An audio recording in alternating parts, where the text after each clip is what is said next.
아마샤가 왕위에 오를 때에 나이가 25세라 예루살렘에서 29년 동안 다스리니라. 그의 어머니의 이름은 여호아단이요 예루살렘 사람이더라. 요아스가 죽고 아마샤가 왕위에 오릅니다. 요아스가 사실 전쟁에 나아가 부상을 당하고 반역에 의해서 죽임을 당하는 것과 마찬가지가 되었죠. 물론 반역하고는 조금 다른 게, 반역은 그 사람을 죽이고 보통은 자기가 왕으로 등극하거나 또는 자기가 지지하는 사람을 세우는 것이지만, 여기서는 요아스가 죽고 그의 아들 아마샤가 왕위에 오르게 됩니다. 그래서 반역과는 다르지만 어쨌든 갑작스럽게 아마샤가 왕위에 오르게 되었습니다. 나이가 25세고 29년 동안 다스리게 됩니다.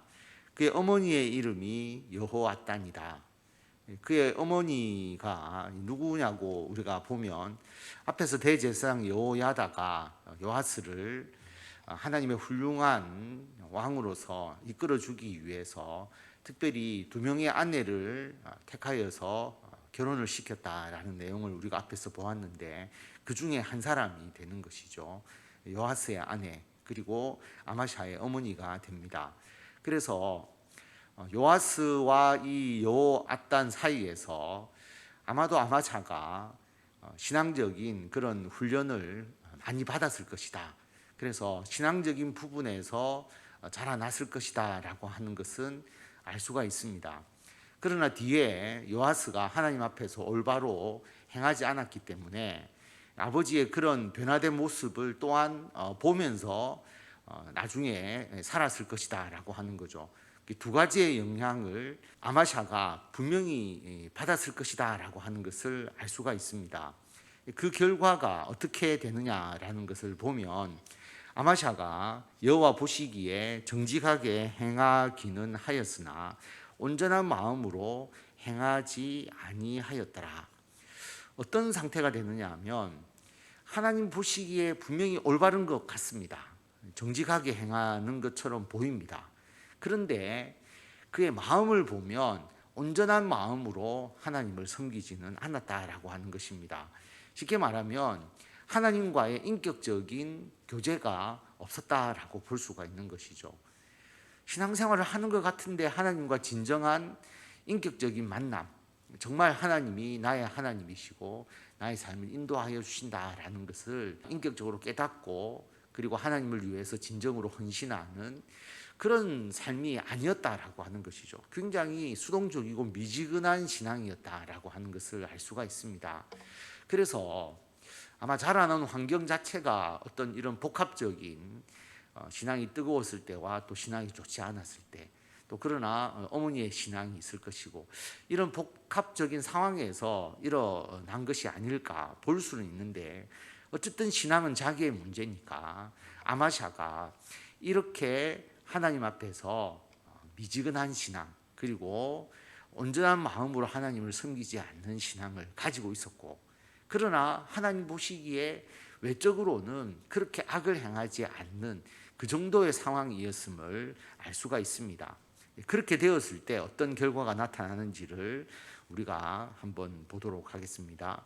그의 나라가 굳게 섬에 그의 부왕을 죽인 신하들을 죽였으나 그들의 자녀들은 죽이지 아니하였으니 이는 모세의 율법책에 기록된 대로 함이라. 곧 여호와께서 명령하여 이르시기를 자녀로 말미암아 아버지를 죽이지 말 것이요 아버지로 말미암아 자녀를 죽이지 말 것이라. 오직 각 사람은 자기 죄로 말미암아 죽을 것이니라 하셨더라. 나라가 굳게 섰다라고 하는 것은 아마샤의 통치로 인해서 나라가 안정화된 것입니다. 자기 아버지가 살해당했잖아요. 그래서 자기가 왕권이 확고하게 되자 자기 아버지를 죽인 신하들을 처형시킵니다. 그러나 그의 자녀를 죽이지는 않았다라고 하는 것이죠. 왜냐하면 하나님의 말씀대로 자녀로 말미암아 아버지를 죽여서는 안 되고 아버지로 말미암아 자녀를 죽여서는 안 된다. 자기 죄로 말미암아 자기가 죽어야 된다라는 그 말씀을 지켰다라고 하는 겁니다. 보통은 이런 반역이 일어나게 되면 자식까지 죽이는 이유가 뭐냐 하면 결국 자식을 살려놓으면 또다시 자기에게 보복이 들어올 수 있기 때문에 우리가 역사에서 보면 그 가족을 다 멸해버리는 경우들을 많이 봅니다. 그러나 아마샤는 하나님의 말씀대로 이 문제를 처리했다라고 하는 것을 알 수가 있죠. 그래서 하나님이 세우신 왕을 죽인 그 사람들을 하나님의 법대로 처벌하고 그들을 사형시킨 것이죠. 아마샤가 유다 사람들을 모으고 그 여러 족속을 따라 천부장들과 백부장들을 세우되 유다와 베냐민을 함께 그리하고 20세 이상으로 계수하여 창과 방패를 잡고 능히 전장에 나아갈 만한 자 30만 명을 얻고 또 은 100달란트로 이스라엘 나라에서 큰 용사 10만 명을 고용하였더니 군대를 강화하는 거죠, 아마샤가. 그래서 천부장, 백부장 세우고 20세 이상으로 전쟁에 나갈 사람들을 계수하니까 30만 명의 군대가 있었다라고 하는 겁니다. 우리가 앞에서 아사는 58만 명, 여호사밧 때는 116만 명이라는 숫자도 나왔거든요. 그러니까 30만 명은 사실은 군대의 숫자로서는 지극히 적은 숫자라고 볼 수 있습니다. 완전히 적은 것은 아니지만 상대적으로 적은 숫자라고 하는 것이죠.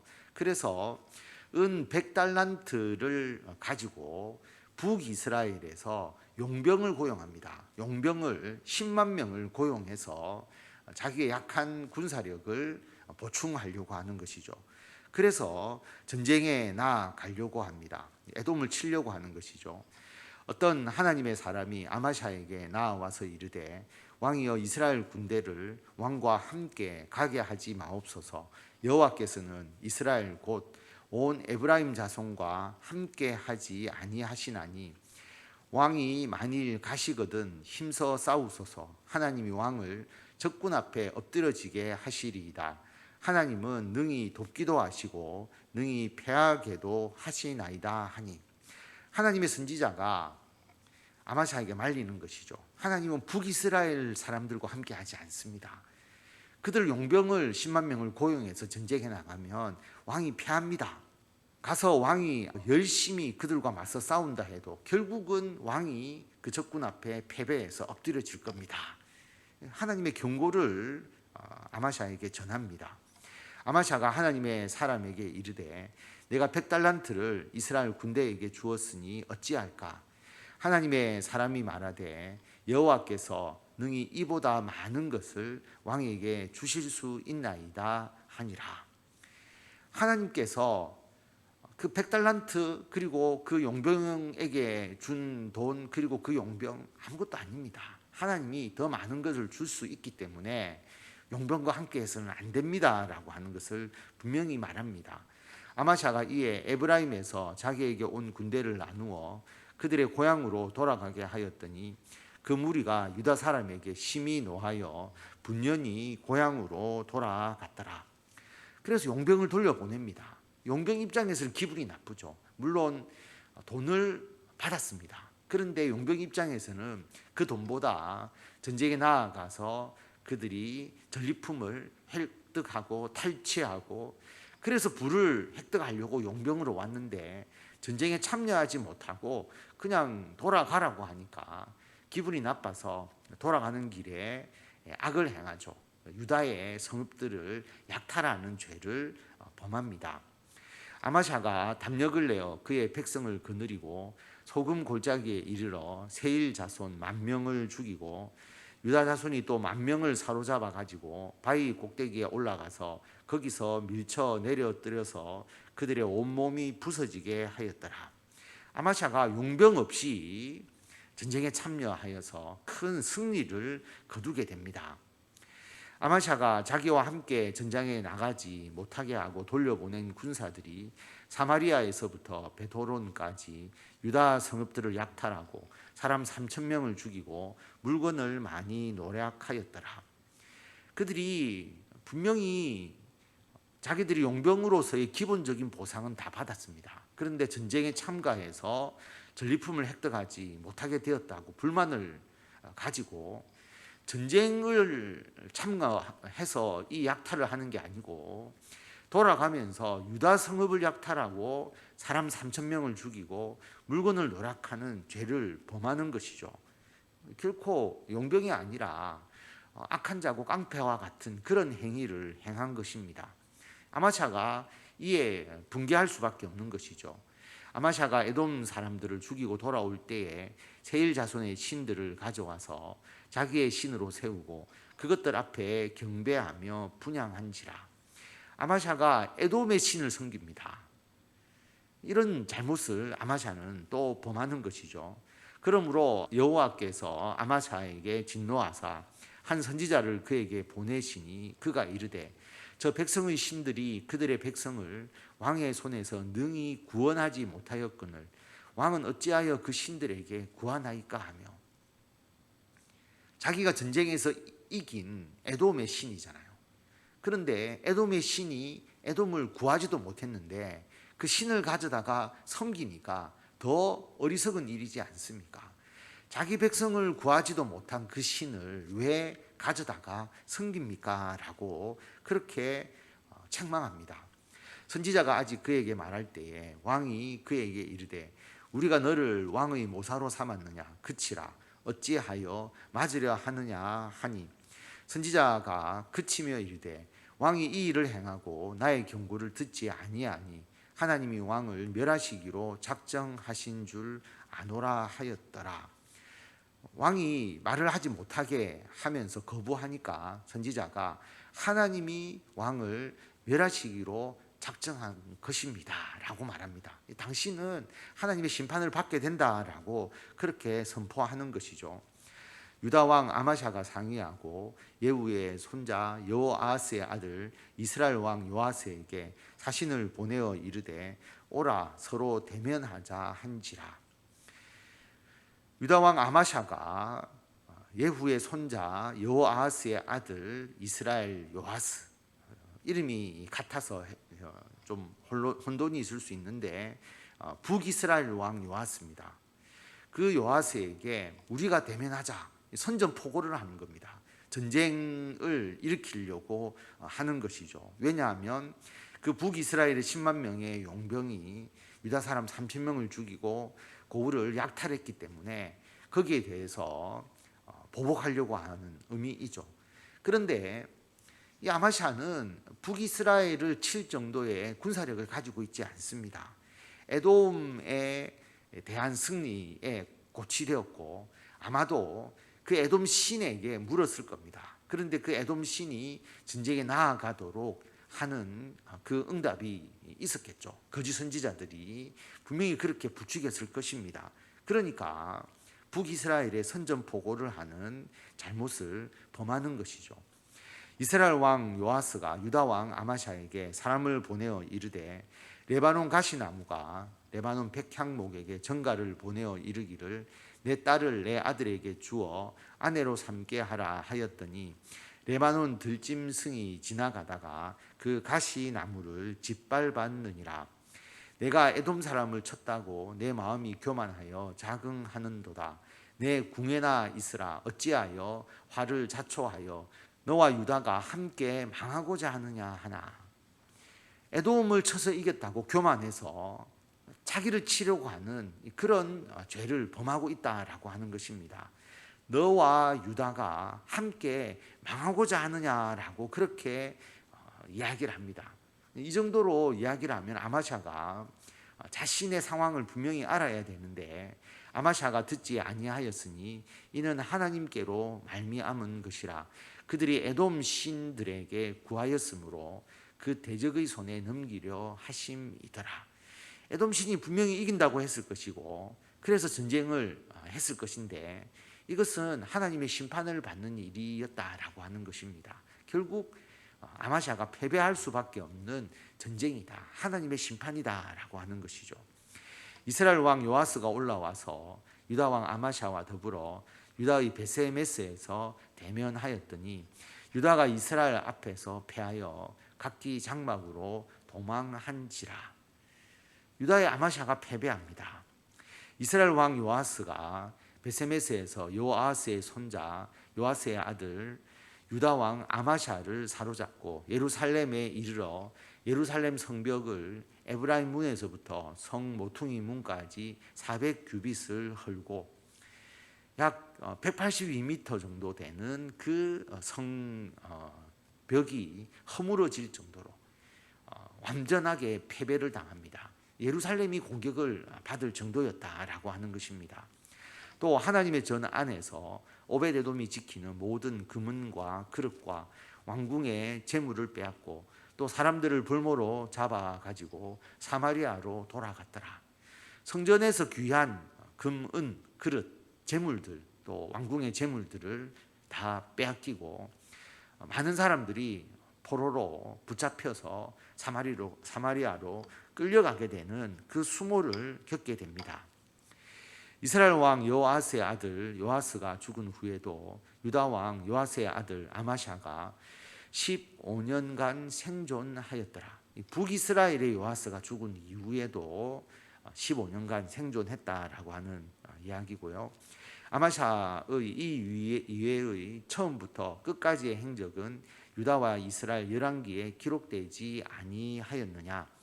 아마샤가 돌아서서 여호와를 버린 후로부터 예루살렘에서 무리가 그를 반역하였으므로 그가 라기스로 도망하였더니 반역한 무리가 사람을 라기스로 따라 보내어 그를 거기서 죽이게 하고 그의 시체를 말에 실어다가 그의 조상들과 함께 유다 성읍에 장사하였더라.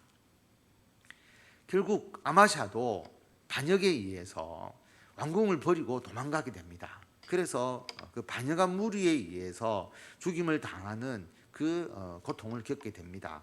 그 이유가 뭐냐 하면 여호와를 버린 후로부터 하나님을 버리고 에돔 신을 따름으로써 그가 그나마 가지고 있었던 하나님 앞에 정직하게 행하던 부분들이 완전히 허물어지면서 아마샤의 이러한 마지막 삶의 고통 그리고 그 나라의 혼란이 있게 되는 모든 것이 하나님을 버린 후로부터라고 성경은 분명하게 말하고 있습니다.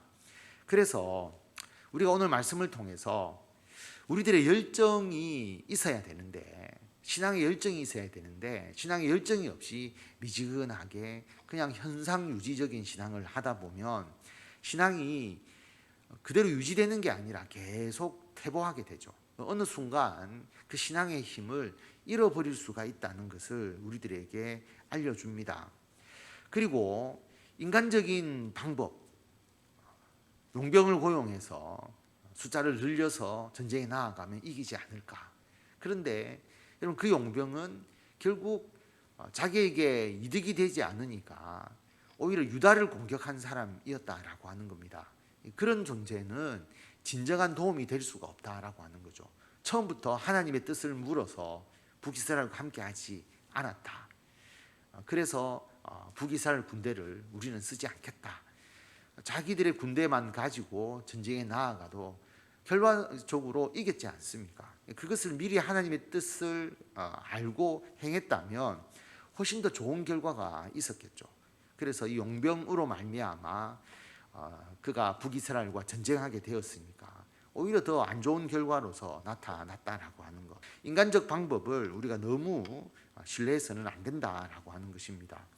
그리고 자기가 교만하여서 무모한 전쟁으로서 그 전쟁이 결국 자기의 모든 말년에 그 실패를 가져다주는 부메랑이 되어버리는 것이죠. 헛된 욕심으로 인한 전쟁은 결코 성공할 수가 없다라고 하는 것을 우리가 알 수가 있습니다. 그리고 자기가 하나님 앞에서 여러 가지로 부족했던 것 그리고 연약한 그런 부분에 대해서 하나님의 도움을 구하고 하나님을 의지하는 것이 되어야 하는데 그렇지 못했다라고 하는 것입니다. 하나님을 의지하지 않고 하나님의 돌보심을 구하지 않고 자기가 모든 것을 행하는 이러한 욕심을 가지고 나라를 다스릴 때에 그는 실패할 수밖에 없었다라고 하는 것을 분명하게 알 수가 있습니다. 그래서 오늘 우리 이 말씀이 우리들에게 주는 이 뜻을 우리가 깨달아서 다시 한번 우리들의 신앙을 뜨겁게 불태우고, 그리고 인간적 방법보다 하나님의 뜻을 처음부터 실행하고, 그리고 교만에 의해서 무모하게 다른 사람을 해하거나 또 무모하게 하나님의 뜻을 벗어나는 일을 우리가 행하지 아니하고, 그리고 우리들의 연약한 부분들, 이런 부분들은 하나님 안에서 온전히 우리의 기도와 헌신에 의해서 도움을 구하고 이 모든 일을 행하는 우리들이 되어야 한다라고 하는 것을 분명하게 가르쳐 주고 있습니다. 오늘 이 뜻을 행하시면서 주의 은총을 받아 누리시는 성도 여러분들이 다 되시기를 바랍니다.